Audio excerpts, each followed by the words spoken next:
Дојдовме во Кочани за да ви зборуваме за потребата од промени на сегашната состојба во државата, за да ја спасиме од пропаста што и се заканува, не само од политички, туку и од економски, социјален, демографски и секаков друг аспект.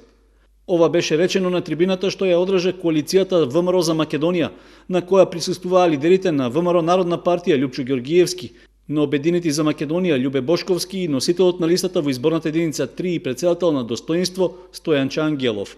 Во своето обраќање Ангелов рече дека акцент во предизборната програма на коалицијата е дадена на економските прашања, но и на оние со социјален предзнак.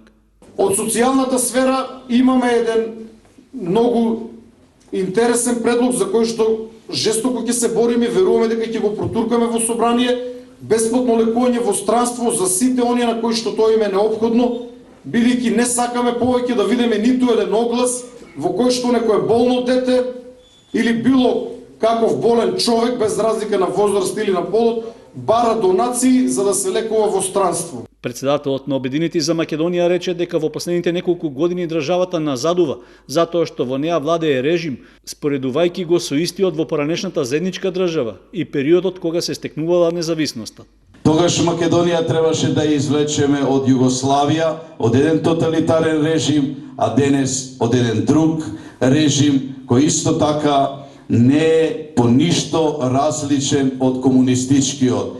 Затоа што ние знаеме дека низ историјата постојат барем во овие 50 на 60 години на европското тло постојаат два тоталитарни режими. Едниот беше комунистички, а другиот беше фашистички. И ние сакаме да укажеме дека ниеден режим не може долго да обстојува.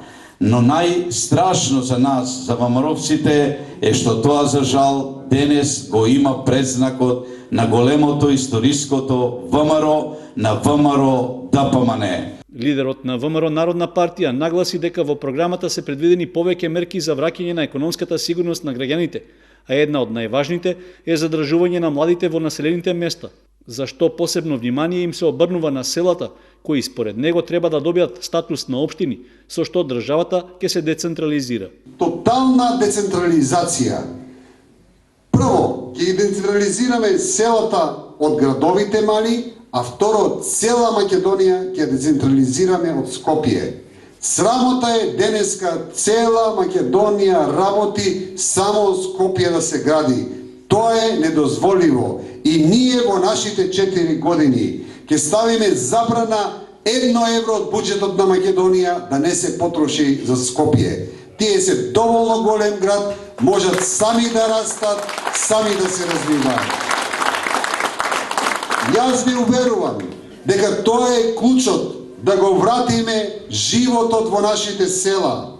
Инаку ви уверувам, ова запустено што ја гледаме во Источна Македонија, уште повеќе ќе се зголемува ако луѓето не им направиме да им биде интересно и економски, и демократски, и од било која сфера на животот. Ѓоргиевски порача дека искуството што тие го стекнале додека работеле во поранешната влада е гаранција за успешно спроведување на зацртаните мерки во предизборната програма, поради што ги повика граѓаните без страф да ја дадат поддршката за коалицијата ВМРО за Македонија.